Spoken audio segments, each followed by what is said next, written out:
The transit pod smelled like machine oil and something sweeter underneath it, something almost like cardamom, and Corporal Darren Voss had been sitting in it for 11 hours when the first Veth soldier pressed a weapon against the viewport and screamed at him in a language that sounded like gravel dropped down a drain. He didn't move. He had learned in his first week aboard Waystation Erethas that sudden movement was the single worst thing a human could do in the presence of Veth soldiers. Their eyes tracked motion the way a cat tracked a laser dot, involuntarily, with absolute focus and no thought behind it. You moved fast, you got shot. It was that simple.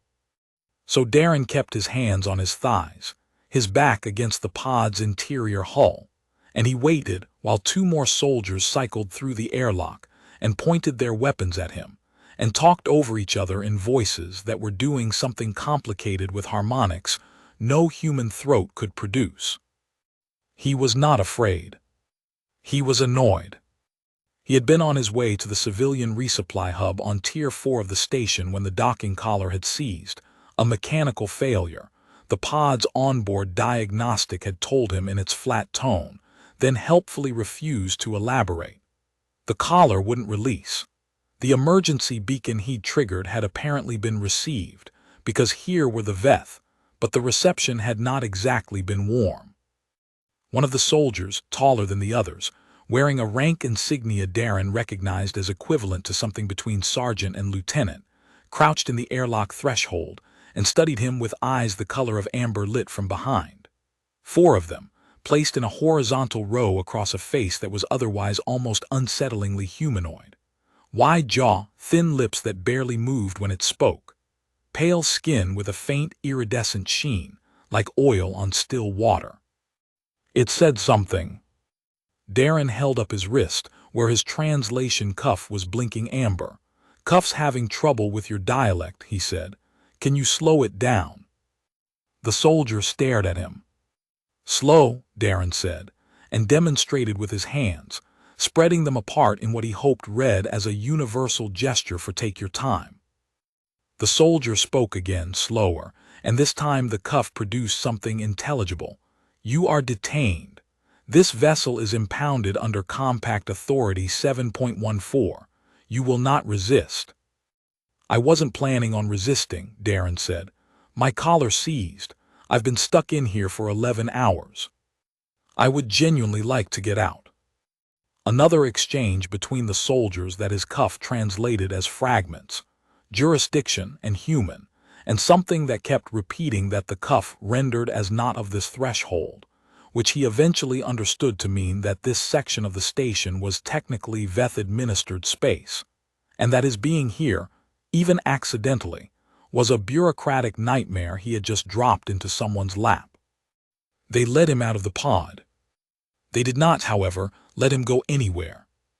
The holding area was a repurposed cargo bay on the station's administrative ring, Veth-administered, which meant it was aggressively clean and organized, every surface a shade of pale blue-gray, crates stacked with mathematical precision.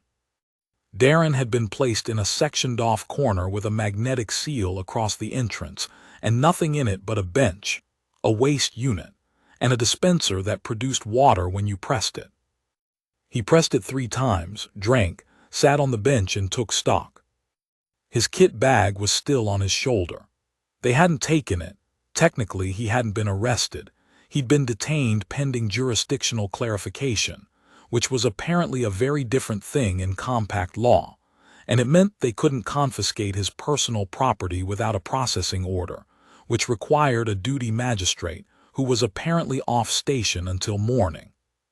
In his kit bag, 1 change of clothes, a tablet, a multi-tool, 3 protein bars, a sleeve of crackers, and a small jar of mustard he'd been planning to trade at the resupply hub because the Kelhari merchant on Tier 4 would give him 3 times its value in atmospheric credits, and he could use atmospheric credits for his suit's secondary filter. He took out the crackers and the mustard and the first protein bar. He ate slowly, methodically, the way he'd learned to eat in places where you didn't know when the next meal was coming. 1 cracker at a time, small scrape of mustard, Let the protein bar sit out so it was room temperature, not the cold locker texture it came out of the bag with. Halfway through the second cracker, he heard something. Not from the direction of the guards. Two of them were stationed at the bay's main entrance, visible through the mag-sealed gap, but from the far end of the cargo bay, behind the tallest stack of crates, where the lighting was dimmer and the air had a colder, staler quality. A sound like breathing that wasn't quite right, and then, very soft, something that could have been crying. He stopped chewing. The sound came again, quiet, controlled, the kind of sound a person made when they were trying very hard not to make any sound at all. He looked at the guards. They weren't looking at him. They were talking to each other in low tones, facing the main entrance. He looked at the mag seal. It ran along the floor and up both sides of the alcove entrance, anchored to the wall. It would alarm if he crossed it. He stayed where he was. "Hey," he said quietly. "Silence." "I can hear you," he said. "I'm not going to do anything. I'm stuck in here too." A very long pause. Then from behind the far crates, a voice said something in Veth that his cuff translated as, "You are human." "Yes. Humans are not permitted in this sector." "Yeah, I know, my docking collar failed. It was an accident. What about you?" Nothing for almost a minute. Then the sound of small footsteps, and a face appeared at the edge of the crate stack. Darren kept very still. She was young. He estimated 14 or 15 in human terms, though Veth aging didn't map cleanly, and she could have been anywhere from 12 to 20. Small for a Veth, the iridescent sheen of her skin paler than the soldiers outside, almost silver. Her 4 eyes were red-rimmed in the way that, on a human face, would have meant she'd been crying for a long time. She was wearing clothing that was torn at one shoulder and had a dark stain across the front that might have been blood or might have been something else. She was staring at him with the particular expression of someone who had made a decision they weren't sure was wise. "I am also here by accident," she said. His cuff translated it a beat late and the translation was rough, but the meaning came through. "I was hiding. When the soldiers came, I did not want to be found." "Why were you hiding?" She didn't answer that. "Are you hurt?" He nodded at the stain on her clothing. "No," she glanced down. "It is not mine." He didn't push. She was still standing at the edge of the crates, poised like she was about to bolt back behind them, watching him with those 4 red-rimmed amber eyes. He recognized the look. He'd seen it on people in bad situations the galaxy over, in different species with different faces, the specific calculation of someone weighing whether another person was safe. He picked up a cracker. He held it out toward her, not moving from the bench, not standing, just extending his arm with the cracker resting in his palm. "I've got food," he said. "If you want some, it's not much." She stared at the cracker. "It's not, it won't hurt you," he said. "I don't know what Veth can eat safely, but crackers are usually pretty inert. Salt and grain, basically. And I have mustard, which I know sounds weird, but—" "I know what mustard is," she said. "My teacher had some from the human sectors. She said it was the cuff struggled here and produced. Shockingly adequate." Despite everything, Darren almost smiled. "That's about the best review mustard gets, honestly." The girl moved forward, slowly. She stopped 3 meters away at the edge of the brighter light and held out her hand. He put the cracker in it. She ate it standing up in 2 precise bites, and he noticed that she ate the way he did, carefully, like she was conserving something. "Here," he held out the jar, lid off. She dipped the second cracker he gave her, tasted it. Something shifted in her expression, not quite pleasure, but recognition, like a word in a language you'd only half learned. "My name is Darren," he said. "Sieve," she said. "My name is Sieve." They sat across the cargo bay from each other, him on the bench inside the mag seal, her on the floor beside the crates, outside it, and 8 crackers, and mustard in the blue-gray light while the Veth guards talked at the far end of the bay, and neither of them said anything for a long time. He gave her the last protein bar. She didn't argue.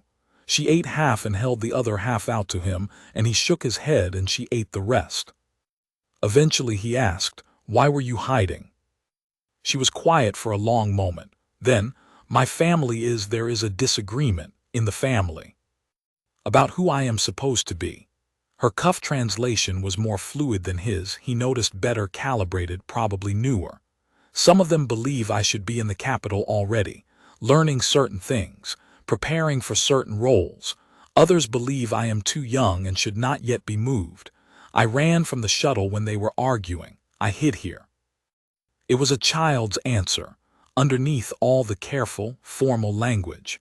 She'd run away because adults were arguing about her future, and she hadn't wanted to be in the room for it.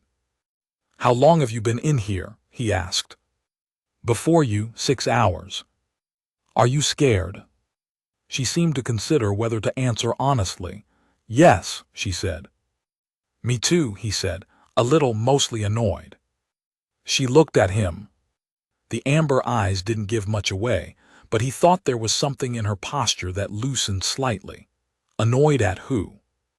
At the collar that failed, at the compact bureaucracy that requires a magistrate who's off station, at myself a little for not having more food with me. He paused. "What are you scared of?" Another long consideration. "That when they find me I will have to go, and I will not be ready, and I will lose something I will never get back." He didn't say anything for a moment. Then, "Yeah, that's a real thing to be scared of." They sat with that.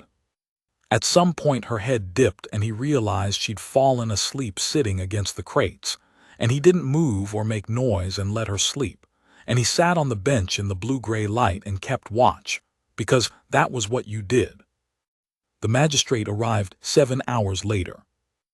Darren's jurisdictional situation was resolved in 40 minutes, mechanical failure. No intent, no compact violation, administrative error from the station's docking registry. A lieutenant with the look of someone doing paperwork they resented handed him a clearance chit and told him he was free to go. He was standing at the bay entrance when he heard the commotion behind him. He turned. 4 Veth adults, 2 in formal robes, 2 in the kind of close-fitted suits that read as security, had come in through a side entrance and were moving toward the crates where Sieve had fallen asleep. She was awake now, on her feet, chin up, but he could see in the set of her shoulders what that posture was costing her. One of the robed adults was speaking at volume, something his cuff caught in fragments. "Unauthorized, disgraced, the threshold of conduct, the entire third house will know." Sieve said nothing. Her face had gone very still, the way faces went when a person was trying to take up less space than they were born with. Darren stood in the bay entrance and did not leave. He did not have any reason to stay. He had a clearance chit. He was free to go. The magistrate had already moved on to another case. The lieutenant had already turned away, and whatever was happening with Sieve was not his business and was not his culture and was not his jurisdiction. He stayed anyway. He walked back across the bay floor. The robed adult who had been speaking stopped and looked at him. The security personnel shifted. "You are one," began. "I'm the human who spent the night in this bay," Darren said. "With her," he nodded at Sieve. "She's all right, nothing happened, she was safe the whole time." The adult stared at him, then at Sieve, then at him again with an expression his cuff couldn't parse. Sieve was looking at him differently than she had all night. He couldn't tell what it meant. "This is not your matter," the adult said. "No," he agreed. "It isn't, I just wanted someone to know she was safe, that's all." He looked at Sieve. "Take care of yourself, Sieve." She held very still, then, "Thank you for the food." "You're welcome." He left. He walked out of the blue-gray cargo bay with his kit bag on his shoulder, and the clearance chit in his pocket, and the empty jar of mustard at the bottom of his bag, because he hadn't found anywhere to throw it away. And he went to Tier 4 and traded the thing that wasn't in it and lost the deal entirely, and had to buy the atmospheric filter credits out of his personal account, which hurt. And then he went back to his bunk in the civilian transit housing and slept for 14 hours. He did not think about Steve again for a long time. He did not know that she spent the entire journey to the capital with her face turned away from her family, memorizing the precise yellow color of a condiment she'd eaten in the dark with a human stranger who had chosen to stay when he didn't have to. 10 years later, the message arrived on a Tuesday, which Darren had come to think of as the universe's preferred day for catastrophic developments. He'd been eating breakfast, real eggs, which he could afford now, which still felt faintly miraculous after 15 years of protein bars, when his terminal flagged a priority 1 diplomatic communication, which had never once in his life been good news. He set down his fork. The message was from the Veth Imperial Diplomatic Corps, Office of the First Voice. He had to read that twice. The first voice was not quite a title that translated cleanly. His cuff, better calibrated now, after years of working in multi-species logistics, offered him the Sovereign Speaker, or She Who Speaks for the Empire. It was the highest-ranking diplomatic position in the Veth political structure, held by whoever the current emperor had chosen to be the voice of the throne. He had, in 15 years of working in multi-species logistics and infrastructure across 17 stations and 9 systems, absolutely no connection to anyone in the Veth Imperial Diplomatic Corps, much less its most senior office. The message was brief. It said, Corporal Darren Voss, formerly of Waystation Erethes. The first voice requests your presence. Transport will arrive within 48 hours. You may bring 2 items of personal significance. Acceptance of this invitation is strongly advised. He read it a third time. Then he looked at his kitchen shelf, where the empty mustard jar sat. He'd kept it for some reason he'd never examined closely, moved it from station to station, placed it in every kitchen he'd occupied across 15 years and 17 postings, always in the same spot on the same shelf as if it had a specific gravity.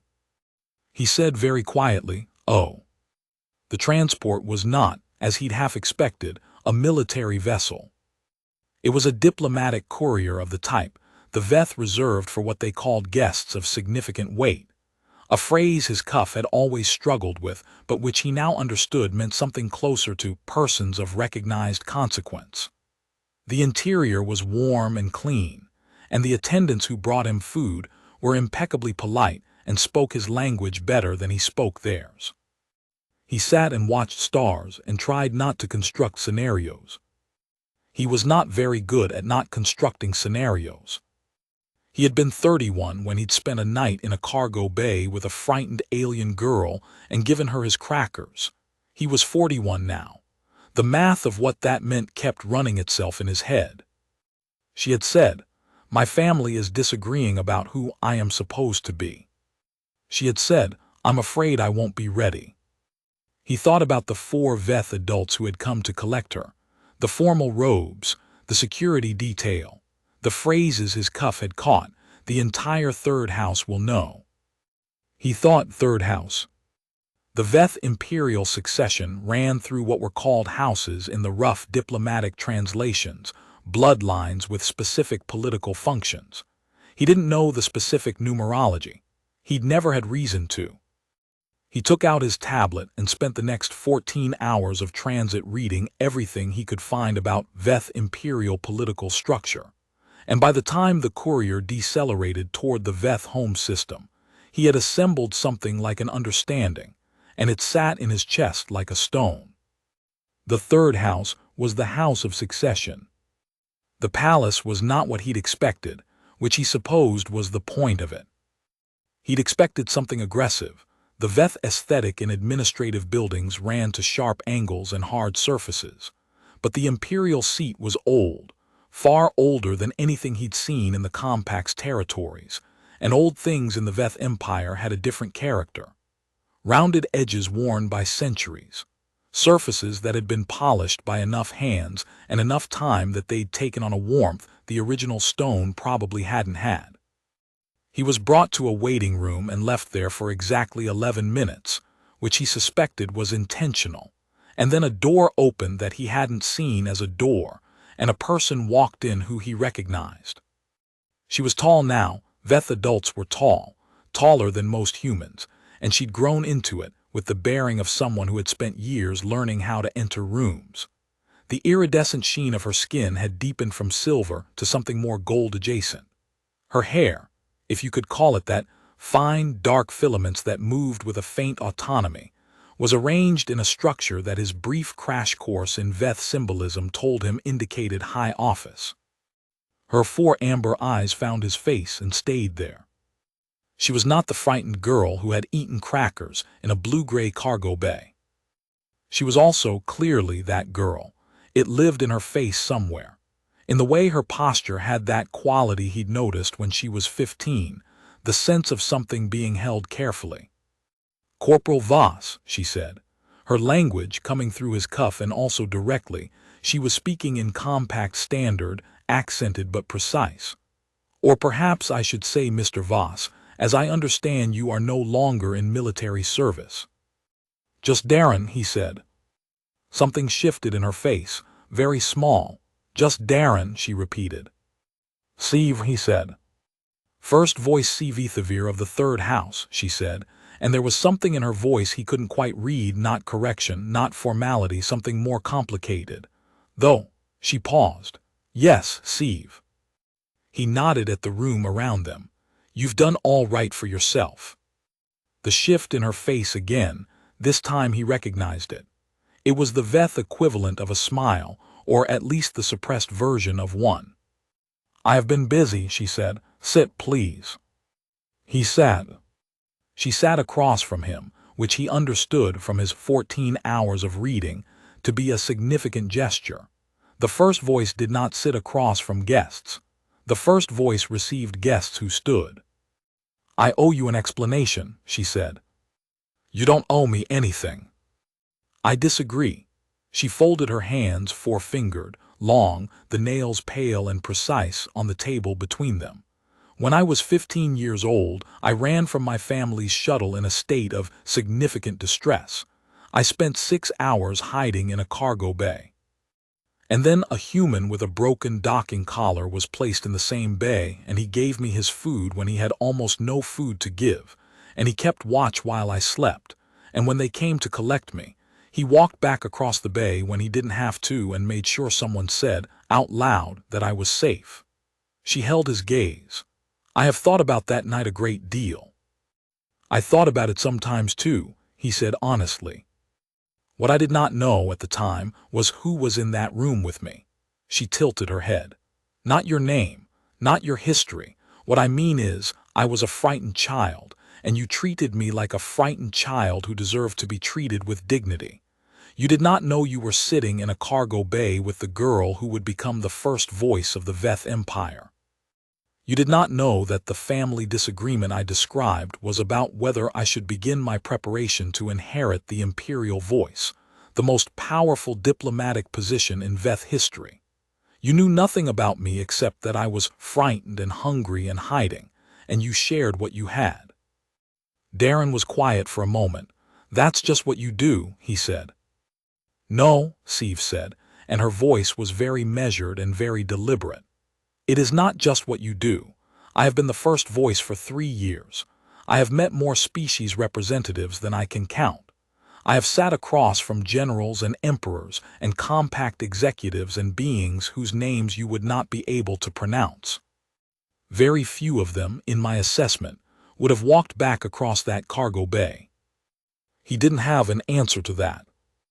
"I brought you here," she said, "because I want to offer you something, and because I wanted to do it in person, which is not how the Veth typically conduct business of this kind, but which I have decided is appropriate."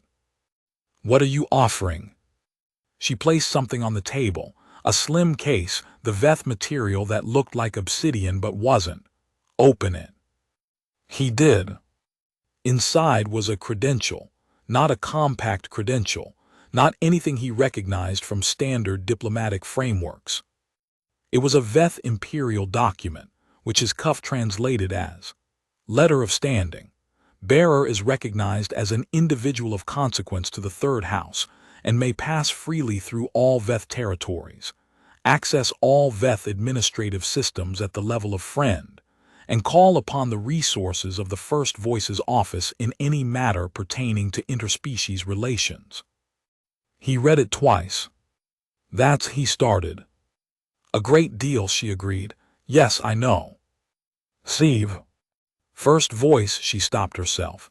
Something in her face did a complicated thing. No, you called me Sieve. You may continue to call me Sieve. In private. A pause. In public, I'm afraid we have protocols. I'm a logistics coordinator, he said, from Meridian Station. I move shipping containers and atmospheric filter credits. You were, she said. If you choose to accept this credential, you would be something else. An unofficial liaison. A bridge, perhaps. The Veth and the Compact have very good official diplomatic channels, and they are very bad at actually communicating with each other. And I believe this is largely because the people in those channels are trying to navigate protocol instead of simply talking. She looked at him steadily. You are very good at simply talking. You remember that from one night. I remember everything from that night, she said. That is not the only reason I chose you. I should disclose, had a fairly detailed report on your career since Aretha's. He raised an eyebrow. You spent 4 years on Kalahari Station mediating a loading dock dispute between 3 species that had not successfully communicated in a decade, and you resolved it in 11 weeks, and the method you used was to sit all 3 parties down in the same room and feed them. A beat. You apparently sourced food from all 3 cultures and served it simultaneously, and refused to conduct any negotiation until everyone had eaten. He had forgotten about that. It worked, he said. It worked, she agreed.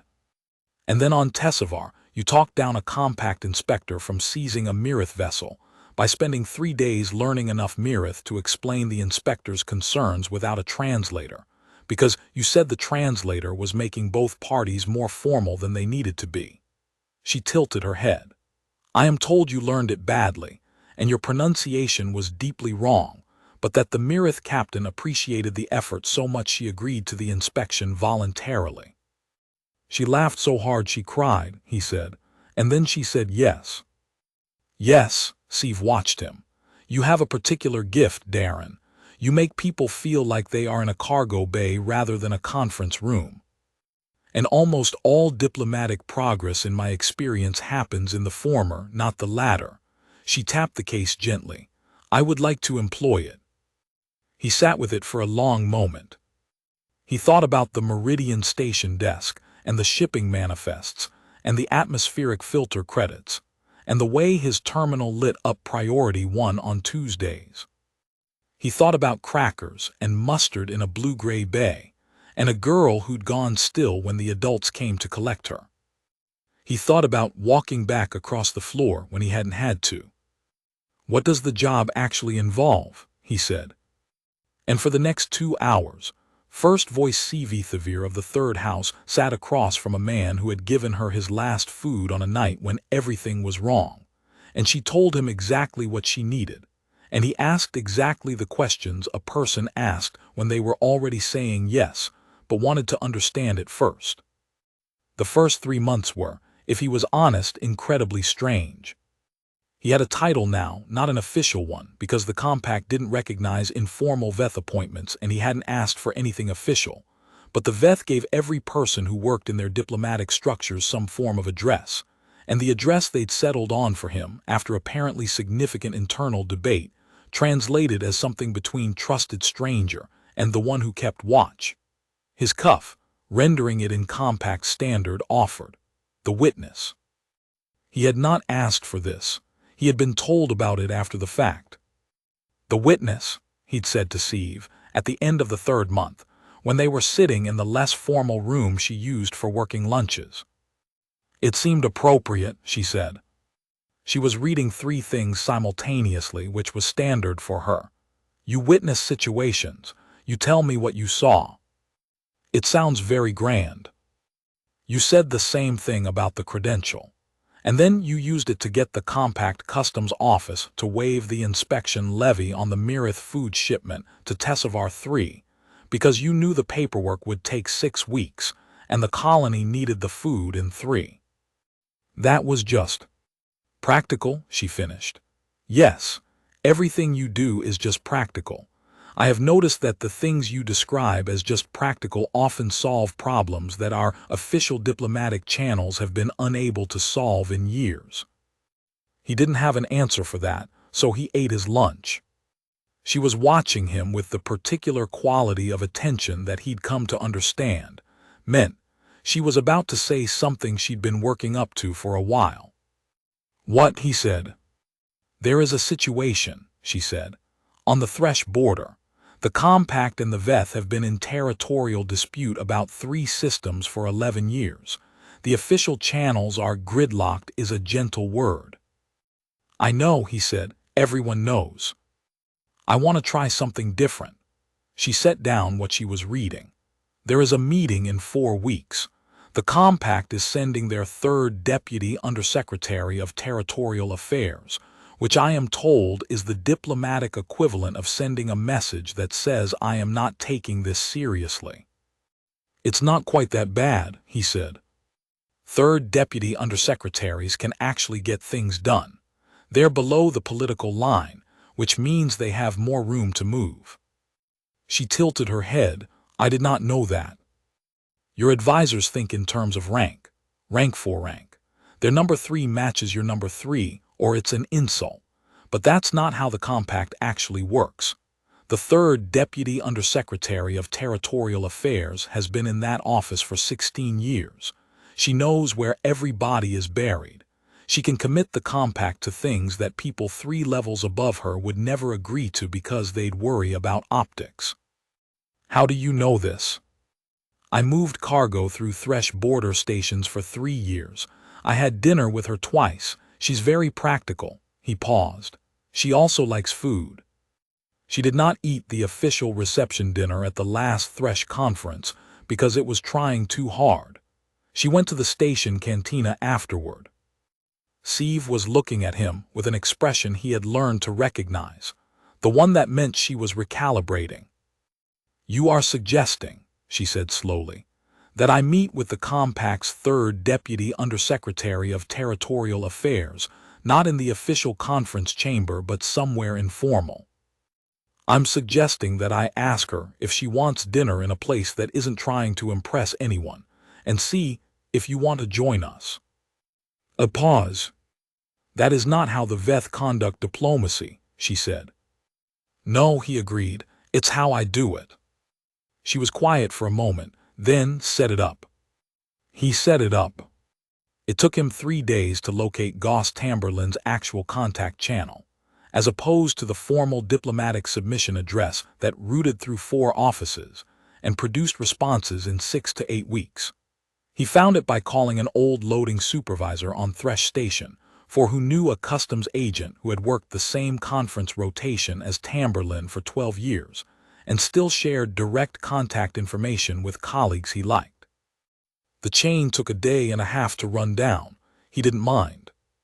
This was, in his experience, how most things actually got done, not through official channels, but through the parallel network of people who'd worked alongside each other long enough to trust each other, and who maintained that trust through the small currencies of information and access that official frameworks never quite captured. When he finally had the contact address, he sent 1 paragraph. No preamble, no title, no reference to Sieve or the Veth Diplomatic Corps. Just, you may not remember me, we had dinner twice at Thresh Station 4 about 6 years ago. I work in multi-species relations now, and I've been asked to set up an informal meeting about the border situation with someone who can actually move on it. The dinner would be Kelhari food, which I know you like, and there would be no protocol and no press and no official record unless both parties choose to make one. Reply if interested. She replied in 4 minutes with, where and when. The third Deputy Undersecretary of Territorial Affairs was a woman named Goss Tamberlin, who had, in 26 years of service, been to 17 official treaty conferences and watched 16 of them fail. She had eaten in that time approximately 46,000 compact standard official reception dinners, which all tasted like the same 4 ingredients in different configurations, and she had shaken hands with more senior officials who could not commit to anything than she could count, and she had read more position papers that said nothing in formal language than she cared to remember. She was tired in the particular way that people became tired when they were very good at a job that kept not being allowed to succeed. When Darren messaged her from a VETH diplomatic address asking if she wanted to have dinner at a place that specifically did not serve official reception food, she replied in 4 minutes with, "Where and when?" The restaurant was a Kalahari place on the station's civilian ring, run by the same family Darren had known from Erethas. It had 6 tables and the menu was handwritten on a board, and the lighting was warm, and the food arrived in whatever order it was ready rather than any formal sequence. Goss Tamberlin arrived 8 minutes early. Sieve arrived on time, which for her was extraordinary. She was constitutionally incapable of being precisely on time. She was always either 12 minutes early or 11 minutes late, never in between, and on time meant she had specifically tried. She was not announced. There was no attendant. She sat down across from Goss Tamberlin and said, in compact standard, "I understand you know my friend Darren." Goss Tamberlin stared at the first voice of the Veth Empire sitting across from her, in a 6-stable Kalahari restaurant, with no attendants and no announcement. Then she looked at Darren, who had not yet sat down. Then she looked at the handwritten menu. "You know," she said, "I have been trying to get a real meeting with the Veth diplomatic office for 3 years." "I know," Sieve said. "The protocol requirements were—" She paused, and something in her face did the suppressed smile thing, shockingly inadequate. Darren sat down. The food arrived in the wrong order, which nobody minded. They did not solve the Thresh border dispute that night. That would take 4 more meetings, 14 months of follow-up, and 1 very long week where Darren slept about 4 hours a night running messages between Sieve's office and Goss's office, because the 2 of them had figured out what they wanted, but needed someone who understood both bureaucracies to find the actual path through the paperwork. But they solved the part that mattered. They established that there was a version of a solution both sides could live with, and they established it over dinner at a 6-stable restaurant without any protocol, while the food came out in the wrong order. The treaty that eventually emerged was called, in the official compact records, the Thresh Territorial Accord. In the Veth records, it was given a longer name that translated roughly as the settlement reached by practical people eating together. Darren thought the Veth title was better. 3 years after that first dinner, the Compact Foreign Affairs Council sent him a formal letter requesting that he attend a session to discuss his unofficial but apparently influential role in Veth Compact relations. The letter had a tone that suggested they weren't entirely sure whether they wanted to thank him or investigate him. He went. He wore his one good jacket, which he'd bought on Kalahari Station, and which was the approximate color of mustard, which had not been intentional but which Sieve had pointed out immediately the first time she saw it, and then said nothing else about, which was its own kind of comment. The council chamber was very official. High ceilings, formal lighting, a curved table with 17 people behind it, and 1 chair in front of it, which was clearly designed to make the person sitting in it feel small. He sat down and did not feel small. He felt, if he was honest, slightly amused, which was probably not the intended effect.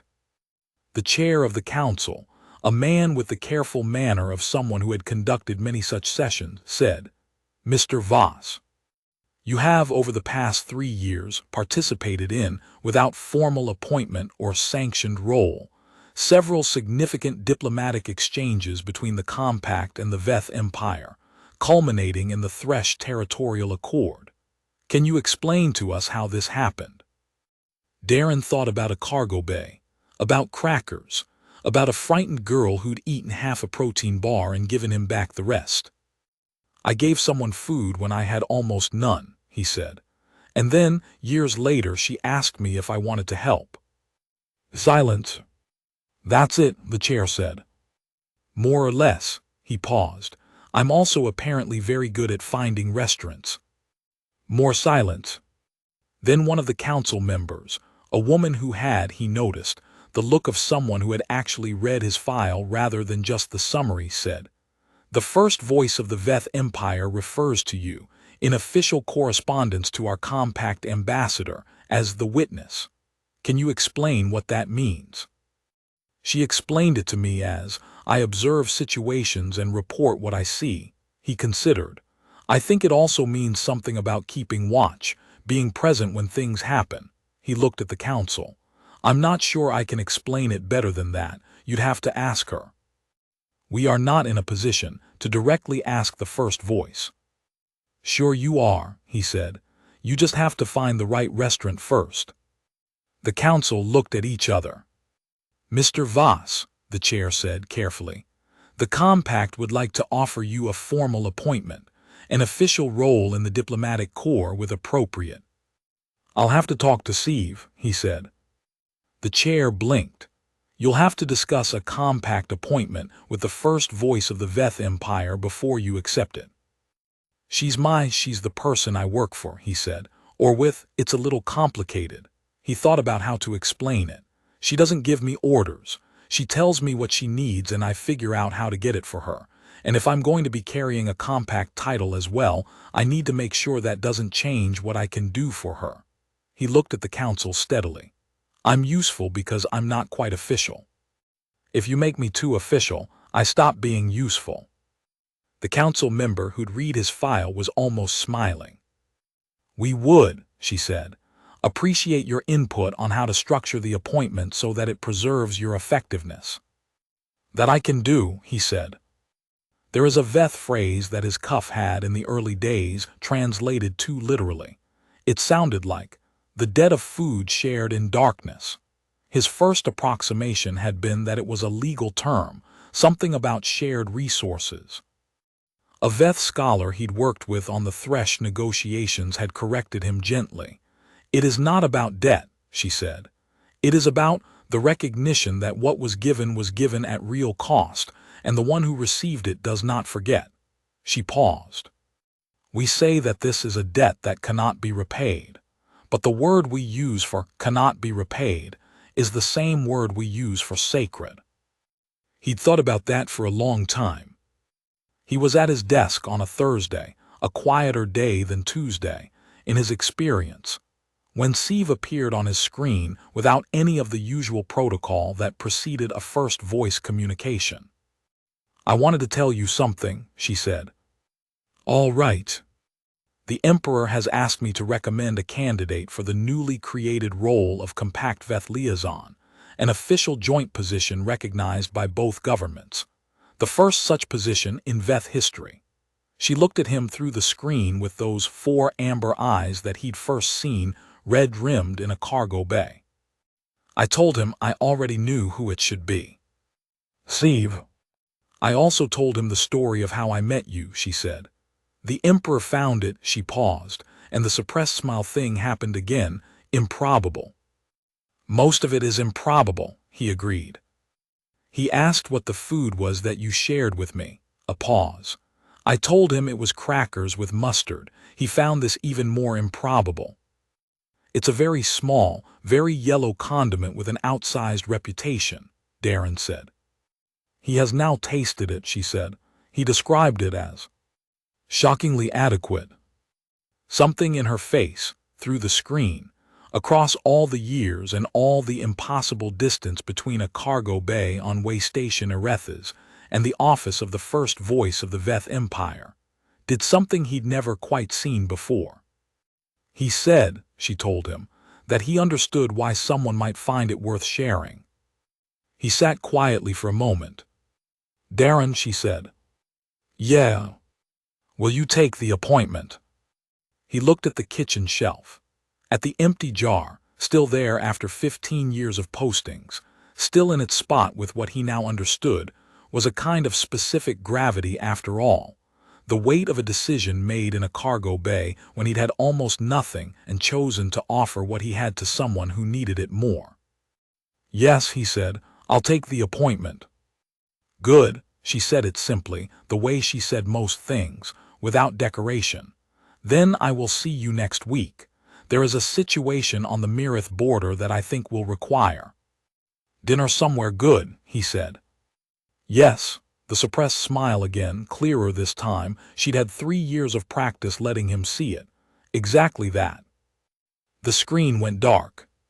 He sat in his kitchen in the quiet and the ordinary light, and thought about the way a jar could hold something long after it was empty, the shape of it, the weight of it, the specific yellow brightness that had once been the only bright thing in a gray room where a frightened girl was deciding whether to trust a stranger. He thought she'd made the right call. He hoped he had too.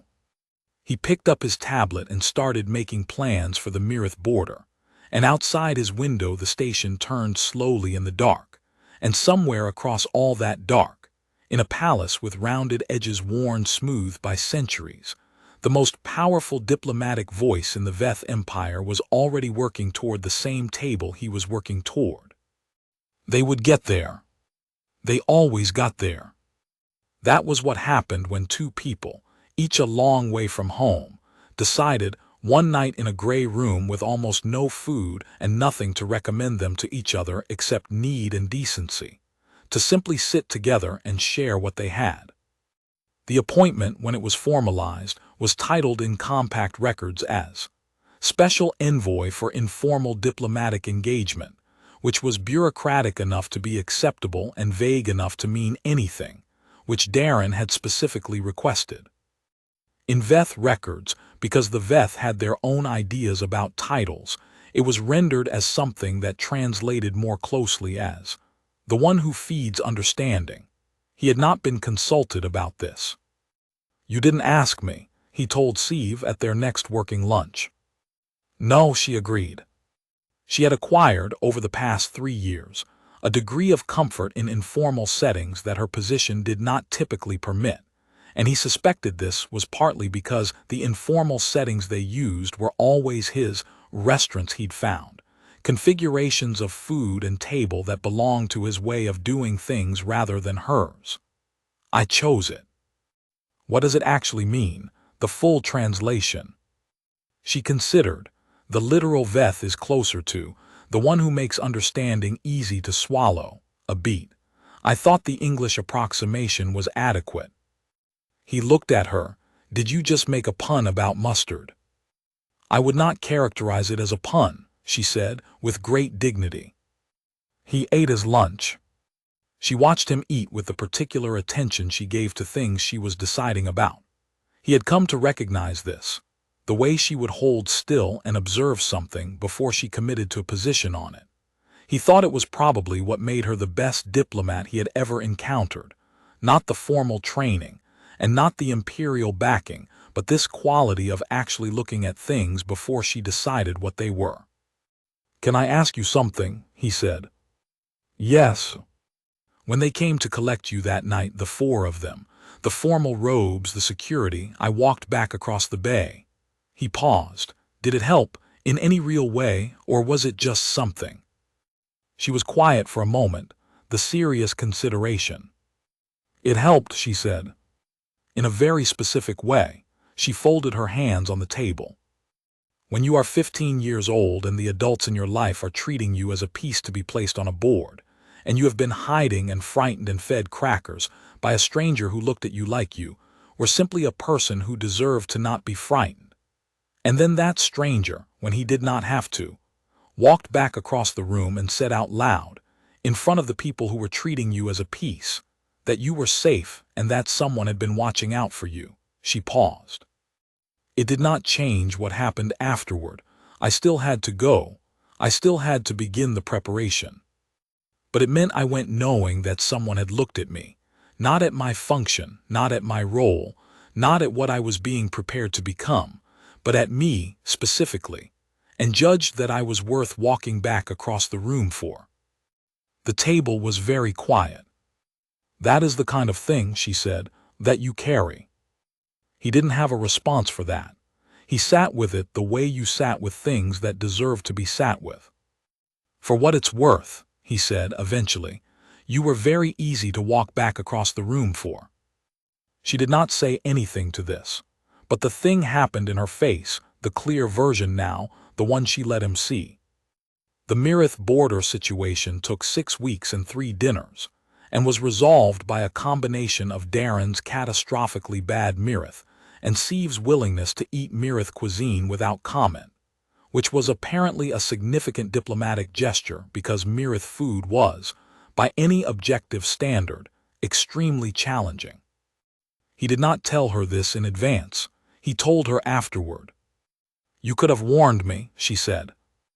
"If I'd warned you, you would have prepared, and the Mirith would have noticed, and it wouldn't have meant the same thing. The point is that you tried it without knowing and stayed with it without flinching." She considered this. "Was it obvious that I found it difficult?" "No. You have an excellent face for diplomacy." "Then how did you know?" "Because I know your face," he said, which was simply true, in the way that things were true after years of sitting across tables from someone. She was quiet for a moment. Then, "The Mirith captain told me afterward that she had never had a Veth official eat her people's food without visible discomfort. She said it made her trust the process." "It made her trust you," he said. "The process was just the container." "You keep making that distinction." "Because it matters. The process is what you do when you don't trust the people. When you trust the people, you can skip most of the process." She looked at him with the considering attention. "Is that true in your experience?" "Mostly. You still need some process or there's nothing to write the agreement into, but if you get the trust first, the process part goes fast." He shrugged. "You've seen it. Thresh took 14 months total. The process part was about 3 weeks. The other 13 months were trust." "And the Mirith?" 6 weeks of trust. The dinner last night was basically the process." She nodded slowly. "I would not have thought about it in those terms." "That's why you hired me," he said. "Yes," she said, "among other reasons." He waited. "Among other reasons," she said again, and did not elaborate, and he didn't ask. There was a recording, somewhere in the Compact's diplomatic archives, of the session where the Thresh Territorial Accord was formally signed. In it, the Compact representatives and the Veth representatives sat across from each other at a long official table under official lighting, with official recording apparatus running, and the ceremony proceeded according to protocol. It took 45 minutes and produced the appropriate binding documentation, and was generally agreed to be one of the most significant diplomatic achievements in the past 30 years of Compact-Veth relations. Darren was not in the recording. He had been, at the time of the signing, in the Kelhari restaurant on the Civilian Ring, eating lunch with Goss Tamberlin, who had also not been required at the official signing ceremony, because both their roles in the accord were technically unofficial, and who was visibly more at ease for this than she would have been in the chamber. "You know," she said, pushing something from one side of her plate to the other in the meditative way of someone eating without particularly thinking about eating, "I have been in government service for 26 years. I have helped move 16 separate initiatives through the Compact bureaucracy. 12 of them failed." "The Thresh Accord won't fail," he said. "No," she looked at him. "Do you know why?" He thought about Steve eating Mirith food without flinching. He thought about Goss responding in 4 minutes to an email from a stranger. He thought about a cargo bay and crackers and a girl who was scared of becoming what she was supposed to be. "Because the people on both sides actually wanted to work," he said, "and they ate dinner together before they were officially on opposite sides of a table." Goss nodded. That simple. That simple and that hard, he said. Mostly, it's just getting people to eat in the same room before they have their positions locked in. She looked at him for a long moment. You're quite something, Darren Voss. I'm a logistics coordinator who found good restaurants. That's what you keep saying. She pushed her plate away. But I've been doing this for 26 years and I've never seen anyone with your particular gift for making people feel like they're in a place where they can say the thing that's actually true instead of the thing they're supposed to say. She paused. That is not a small thing. That is, in fact, the whole game. He thought about a bench in a blue-gray cargo bay, and a terrified 15-year-old at the edge of the better light, and the specific calculation of a person deciding whether to move forward. You didn't perform safety, you just were it. My first commander told me, he said, that the most important thing in any situation with multiple species was to never make anyone feel like they had to be bigger than they were or smaller than they were. Just the size they actually were. That's good advice. He was a good commander. He picked up his water. He also told me always to have food with you. People are better when they're not hungry. Goss laughed a real laugh, the kind that had no performance in it. The entire compact diplomatic corps, decades of training, and it comes down to feed people and let them be the size they actually are. More or less, he agreed. The rest is just paperwork. He sent Steve a message that evening. Just one line. The accord was signed this afternoon. Tamberlin and I had lunch. Everything is in order. She replied 3 hours later, which was fast for her. Good. There is a situation developing in the outer Kalahari systems that I want to discuss with you next week. Also, the Emperor has asked if you will attend a formal session at the palace. He wants to meet you properly. He replied, I'll come. Should I bring anything? She replied, I think you know the answer to that. He looked at the kitchen shelf, at the empty jar. He thought, all right then. He ordered a new jar from the Tier 4 resupply hub, the same brand he'd had on the night in the cargo bay, which had somehow stayed in continuous production across 15 years and 17 systems, the kind of small commercial miracle that nobody ever wrote stories about but which he had always found quietly reassuring. He put it in his kit bag. He had learned, a long time ago, in a blue-gray room with almost nothing to his name, that the best you could do in any situation was share what you had. He had learned more recently that this was not a small philosophy. It was, in fact, everything. The Emperor was shorter than Darren had expected. He had prepared, without entirely meaning to, for someone imposing. The Veth imperial aesthetic ran toward scale and weight. Their architecture was enormous, their ceremonies elaborate, their titles long enough to fill a paragraph. He had constructed in the back of his mind a figure to match all that. The man who came into the receiving room ahead of his attendants was compact, precise, with the particular stillness of someone who had been the most important person in every room he'd entered for so long that he'd stopped needing to demonstrate it. His eyes, amber, like sieves, like all the third house, were sharp and watchful, and they settled on Darren with an assessment that was thorough without being aggressive. Sieve came in behind him and stood to his left, which her body language told him was the position of the trusted voice rather than the subordinate one. She had explained this distinction to him in one of their working lunches. In Veth court positioning, left meant counsel, right meant guard, center meant principal. A first voice standing to the Emperor's left was not standing behind him. She was standing as herself. He filed this away the way he filed everything. Mr. Voss, the Emperor said. His compact standard was better than Darren had expected, measured and precise, with an accent that sat differently from Sieve's, older somehow, more formal in its rhythms. I am told you are the human who kept the Thresh border from becoming a war. I'm the human who found a good restaurant, Darren said. The Emperor looked at him for a long moment, then to Sieve. He does this. Always, she said. Good. The Emperor moved to a seat and sat in a way that invited Darren to also sit, which he did. Sieve remained standing, which he now understood was her choice and not a requirement. I have been thinking about what my first voice told me of your meeting, the night on Ereth's station. It was a long time ago. 15 years, the Emperor said. Not so long for what it produced. He studied Darren. She tells me you knew nothing about her when you offered her food. She looked hungry, Darren said, and scared. That was enough. And when you walked back across the room, knowing nothing of who she was. She looked like someone who deserved to have someone say out loud that she was safe. He paused. That doesn't require knowing anything else about a person. The Emperor was quiet for a moment.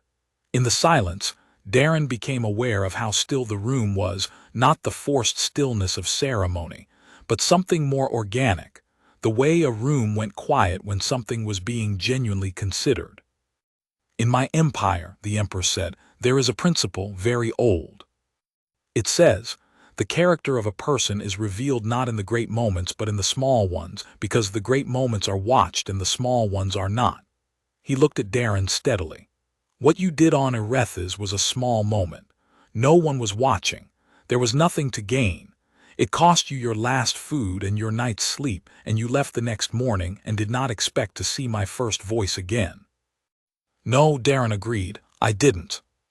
And yet, the Emperor said, that small moment is why the Thresh border is not a war, why my voice has a witness she trusts without reservation, why the Compact and the Veth are sitting at tables together instead of across trenches. He tilted his head. Do you believe in this? That small moments accumulate into large ones. Darren thought about it seriously, the way the question deserved. I think most large things are made of small things, he said.